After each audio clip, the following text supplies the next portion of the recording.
Now, this is just knowing how your body works. And this is something that doctors, they're taught parts. They're not taught critical thinking. They're not taught how the system works, or that the system's response is intelligent. Good God, you got a fever? Take a Tylenol. Okay. You can't sleep? Take Lunesta. You know, it's foolishness. So we're going to learn a little bit how the body works. First, you're an electrical chemical machine. You experience your environment through the nervous system. Okay, this is why the nervous system is primary in everything. Okay. There's one system that controls and coordinates every function of the body. Guess what it is? Nervous system. I know. So that would be kind of important. Well, luckily, okay, now the brain and spinal cord, this is, and we're going to go over this really, really simple, but understand that it controls hormone production, it controls digestion, it controls everything. So making sure that this works, it's vital. Now, there's two aspects of this. One controls the body, the other receives information. So does that mean that this is going to get information up to the brain to tell you whether your blood pressure should go up or whether digestion should go up? Yes or yes? Yes. I know, it does. So it's so important the damn thing's protected. Okay, it's protected. You got a bony case up top. You've got this beautiful, flexible, straight from the front, curved from the side. I mean, it's dynamic. And when you look at even the structures, now this doesn't show a whole bunch, but this is actually the spinal cord itself on a cross section, but it has so much information.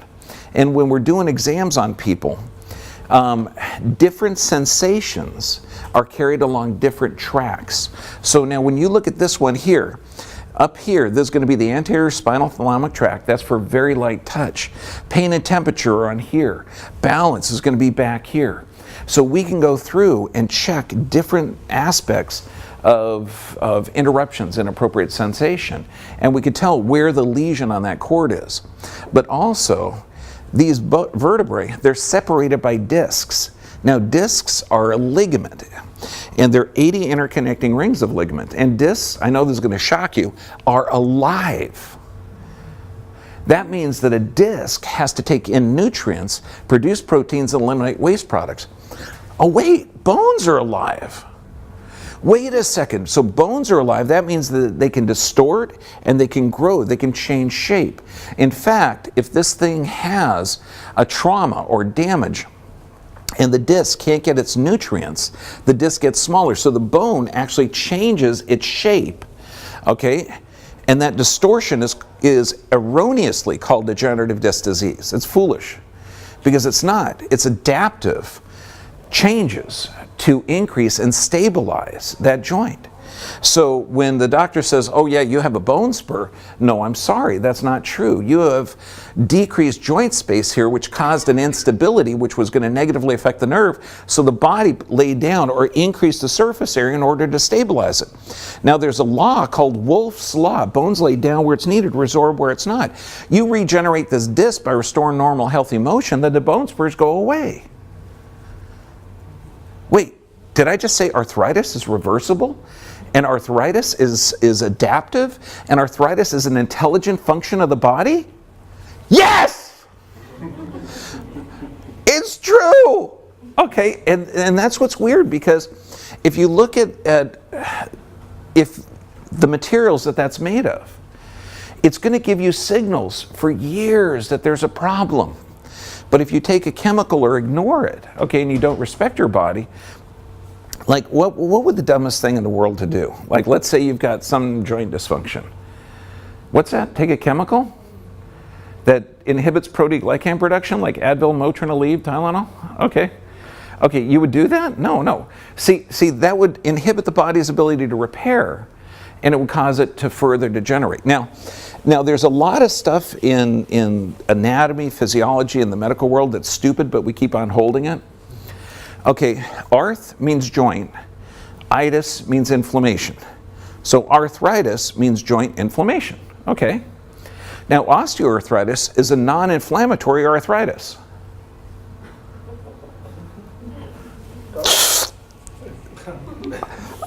Okay, but they hold it. to the same, do you understand? So they made a mistake a long time ago calling it joint inflammation, then they found out it's not inflammatory, but they keep calling it joint inflammation. So there's a lot of things that's perpetually stupid. Now, when we look at this, that's why the revolution is going to change. Beautiful, and there's a cross section, the vertebral bodies, the ligaments, the spinal cord. I mean, it's such a dynamic relationship. Now you have two parts of the autonomic nervous system. This is what they really need to teach in school. You've got one part that keeps you alive under stress, called the sympathetic. The other part, rest, digest, and repair, immune system, everything. And these systems have to be in balance. So if you have a chronic fight or flight, do you need faster heart rate, faster blood pressure, or higher blood pressure, better blood sugar in order to stay alive? Yes, you do. If you're chronically in this state, or let's say you're in this state when you go to get your physical, okay, are they going to misdiagnose you with high blood pressure, high blood sugar, high cholesterol? Yeah. So it's a foolish system. That's that allopathetic model. Now, when we look at this, you've got peripheral nerves, central nerves, nerves everywhere. Now, if somebody says, oh yeah, I got this neuropathy, that means nerve problem in Latin. So if you had a car that had a tire that wasn't working right, shouldn't you just fix the tire? Yeah. You get a problem with neuropathy, you don't take a drug to cover it up, you just actually fix it. Okay, now these right here, this is adaptive physiology. This is what a normal, beautiful joint should look like. And arthritis is reversible. Now, respiratory. So the nervous system controls and coordinates everything. Breathing. Now you actually have nerves that control the diaphragm. So when you breathe in, this diaphragm comes down. The problem is people are never taught how to breathe. If you look at a grandkid, in fact right now, look at somebody next to you, sit up nice and straight. We're going to do one exercise, okay? Okay, now think about this. The diaphragm is going to come down, and that means the stomach contents are supposed to come out when you inhale. So look at the person next to you. Okay, now take a deep breath in. Blow it all the way out. Deep breath in. Blow it all the way out. If you're going like this and your stomach is going in, you're not breathing correctly. So how most Americans breathe, they breathe like this. Because why? Everybody wants a flat belly and a big chest. I know. Because it takes years to build something like this. Most people don't want to spend the work. Okay, but the way a normal human being is supposed to be is the chest isn't supposed to move on inhalation. So it's like a bellows. But once you learn healthy oxygen transfer, your blood pressure goes down. The lungs are full of these little grape-filled sacs. And this is why blood has to be healthy, because they've got to get down to, I mean, literally one cell thick to where they can transfer that oxygen, get rid of the carbon dioxide, take in oxygen. This is how you live. And, oh, I love this. The autonomic nervous system, these two things, they're pretty much the origin of disease or health. And what we always say is C3, C4, C5 keeps you alive. Why? Because that's the nerve to the diaphragm. So does that mean that in order to have healthy function, you need C3, C4, C5 functioning correctly? Does that mean if you have a problem with the neck in here, and this is C3, C4, C5, if those nerves are compromised, does that mean that you can have altered lung function? Yeah, absolutely. And that's the frustrating part, because if you have altered function, if you have altered diaphragm, if your lungs can't do the oxygen transfer, if your blood's not healthy, what do you think has to happen to blood pressure? It has to go up. It has to. When we look at the liver, if people knew that everything you eat, and this is how the body works, everything you put in your mouth, it has to go through the intestines. I mean, not through like a tube, it has to go through the wall of the intestine, and it goes right into this giant enzyme factory of the liver. This means the broccoli, the fish, the rice you eat goes into here, and it gets further broken down into the protein, fats, and carbohydrates that you need to live. Also, the Tylenol gets through here. The beta blocker gets through here. Okay, all of those drugs have negative effects on how the body can function. Now, the gallbladder, now this is not a vestigial organ that you don't need. Okay, this is actually really, really important for how the system works. The gallbladder stores and concentrates bile. Bile emulsifies fats. Without fats, you can't have hormones. So guess what happens if you've had your gallbladder removed? Hormone problems, increased disease rates, way more problems in the intestinal tract because you've got nothing to store and concentrate it. You just have bile constantly dripping into the duodenum or into the intestinal tract. Now, when we look at this, the portacaval system, if any of these veins that drain off of the intestinal tract that go up to the liver get blocked, the body knows that if a tissue can't get blood supply or drain, then it's going to have a secondary system. It's going to dump the nutrient-rich blood or the undigested blood through a different system. So if you look at the intelligence of this, it's actually beyond what you could imagine. Because right now, this stomach, I think we're going to go over digestion too. Oh yeah, this is cool. Okay, when you look at this system, you've got this beautiful peristaltic wave that pushes food through everything. You've got little aspects of the gallbladder, pancreas, everything drain into this area here. And as this food gets further and further and further down the intestinal tract and then gets to the large intestine, it breaks it down to complete perfect absorption where you can utilize all the nutrients. Now, when you're looking at this, you swallow food. Once food hits the stomach, there's a muscle up here that tightens up, that locks in the acid of the stomach. So that way you can have complete digestion. Then it moves down through here. Fats get absorbed through here. Minerals get absorbed through there. The B vitamins get down along the distal ileum. So each aspect along this intestinal tract is utilized for absorbing different nutrients. Now, there's a thing called gastric bypass surgery. Have you heard of that? Okay. They just go around this. And don't worry. You could take vitamins. You're going to lose weight because you're starving to death. And there is, I mean, to do operations like that shows such little respect for the complexity and the beauty that is your digestive tract. It's like beyond ignorant. And what controls that? The nervous system. The inside of the stomach is completely unique. And has anyone ever heard of Pavlov? Pavlov's dogs? Okay. Well, he was a lot sicker than you could possibly imagine, but we learned a lot from his experiments. He wondered why a stomach doesn't digest itself. Okay, because you could put, a nail exposed to stomach acid will start to break down. Bone will break down by stomach acids. So what he would do is he cut holes in dog's stomach, had them smell a certain food, and they would produce an acid. Had them smell a different food, a different acid would come out. So the digestion begins actually by the nervous system. Now, inside this stomach here, he would actually put the dog's own paw inside of the stomach, and sure enough, because he thought maybe you can't digest yourself, but the paw actually was digested. So the only thing that protects this stomach area here are mucus glands. So the body is constantly building up the stomach and destroying the stomach, but there's not an appreciation for that. That's why, if there's a stomach ulcer, it has to do with the health of the stomach lining, not to attack the ulcer. And typically it's going to be from the goblet cells, which actually produce this mucus layer that protects that wall.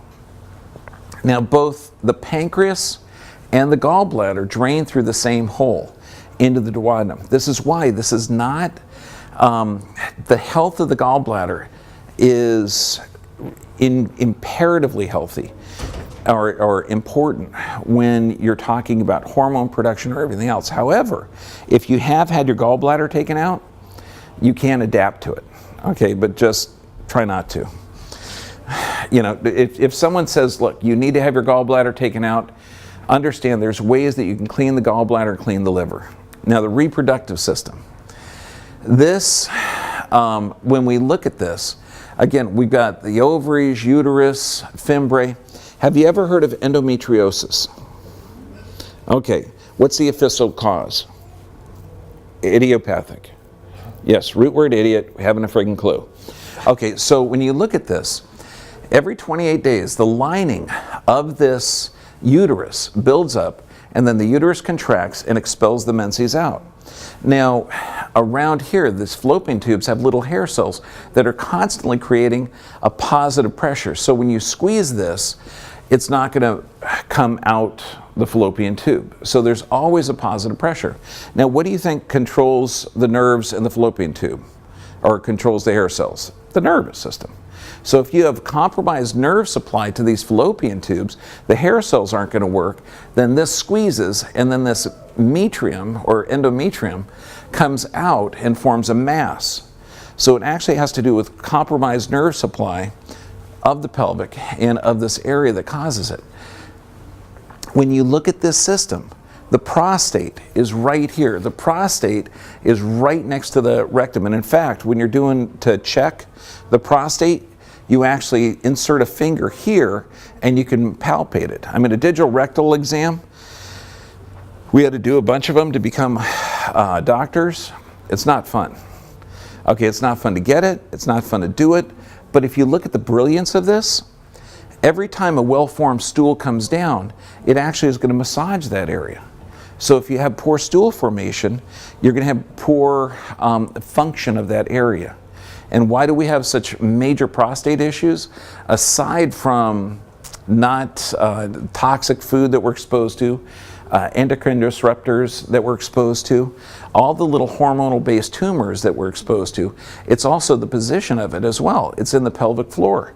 And if somebody has a sedentary lifestyle, that's also going to cause it to not function correctly. Now, again, and this stuff works off of the nerves that come out of the sacrum.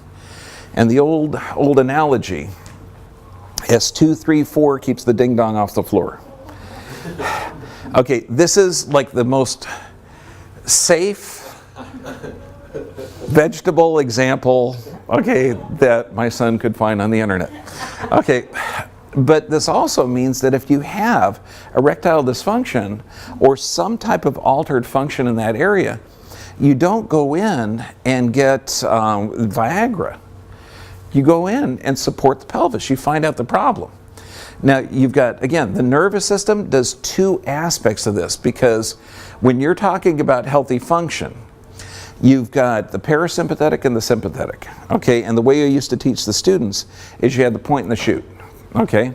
So if you have a patient or you know somebody that has a problem with arousal, they're probably in a stress state or sympathetic dominant state. If they get aroused but they can't climax, then they're in a parasympathetic dominant state, or there's some problem with the autonomic nervous system, more than likely. And this is why stimulation and arousal is under rest, digest, and repair. So how do you get your girl? Candlelights, right? Because it's going to be more parasympathetic. They're not going to be aroused at a football game with lights and things, okay? Because that'll be, well, some girls will. So when you look at this, if you understand the nervous system, you understand how the body works. And all of these systems, everything in here, they're not separate. They're all linked into each one. You've got the nervous system, cardiovascular, reproductive. And what do they all have in common? I mean, it's every aspect of stress is going to negatively affect, or it's not negatively, it's going to cause that system to go into a certain state. And this is where most diseases come from. We've got the cardiovascular, skeletal, digestive, nervous system, pulmonary system. And under any type of stress, stress is good for you. It absolutely is. Without stress, we die. This is what kept our species alive. Okay, the problem is now in the world, the medical world, we're looking at stress has really the normal intelligent stress responses that we have are misdiagnosed into diseases. Did I just initiate a stress response? Okay. Yeah, that's... Am I the only one that has a dread fear of evil clowns? No, you too? Thank God. Okay, yeah, this is ridiculous. Well, what happens, you've got certain stages of stress, and your body is going to recognize it and respond correctly. See, the doctor of the future is not going to go in and say, hey, gee, you got high cholesterol. They're going to say, your body has some type of inflammatory response or hormone need. Okay, they're not going to say you got high blood pressure. They're going to say, look, either your blood's not healthy or you're in a sympathetic dominant state. They're going to look at your body's responses as intelligent because you have a normal stress response. This fight or flight kicks in. Adrenaline kicks in. And there's no off switch for adrenaline. It has its function, and it's supposed to be functioning correctly. We've got the hypothalamus pituitary axis, and this is how your brain perceives the environment. So when someone says, oh yeah, it's adrenal fatigue, my adrenals are just bad, I've got a low functioning thyroid, I've got this disease. No, you don't. You've got a normal functioning body given the environmental stimulus. So instead of blaming the pituitary or blaming the adrenals or blaming the thyroid or blaming the organ, start blaming the lifestyle choices, because that's all it is. And respecting your body, how it responds to this environment. I mean, when you look at the beauty of cortisol, everyone's talking about how dangerous cortisol is. My God, it mobilizes and increases amino acids. It stimulates the liver to convert amino acids to glucose. So this is vital, keeps you alive. Phenomenal anti-inflammatory. Okay, it counteracts inflammation and allergies. Oh, what if we had an experiment where we took, children, gave them 69 doses of 16 different vaccines by the time they're 18. Do you think they may require more levels of cortisol? Yeah? Okay, I had a 17-year-old kid come in the other day with familial hypercholesterolemia. And I said, really? Does your brothers and sisters have it? No, they don't. It's genetic, though. I happen to be the only one. I mean, it's like, you can't make this stuff up. Genetic and genetic expression.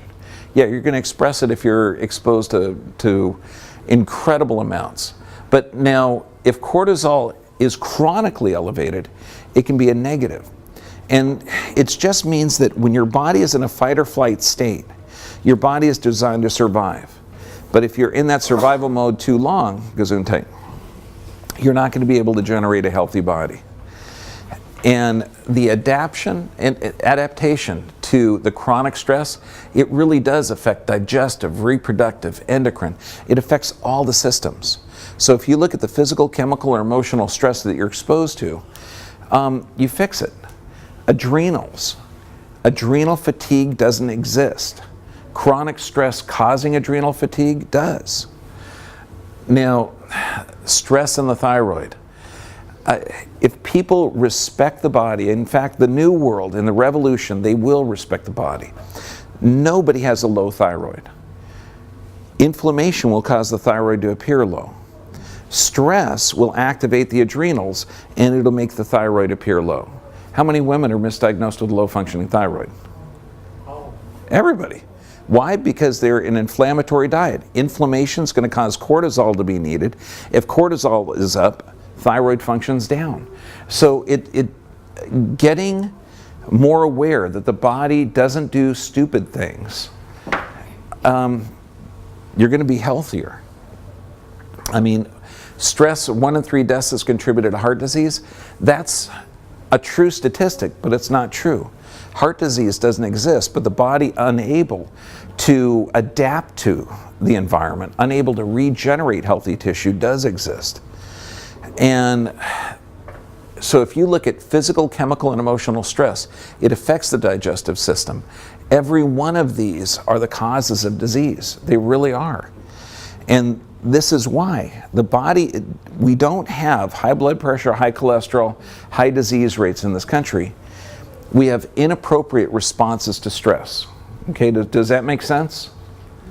Okay, and so to deal with this, if you have a society that has high physical, chemical, or emotional stress, They're going to be misdiagnosed with adrenal fatigue, thyroid problems, pancreatic overload, hormonal imbalance, nutrition deficient diet, sedentary lifestyle, toxic, and then you treat it with antibiotics and medicine. If you respect the body, respect its processes, and don't try and alter the physiology with a chemical, your body's going to remain healthy for forever.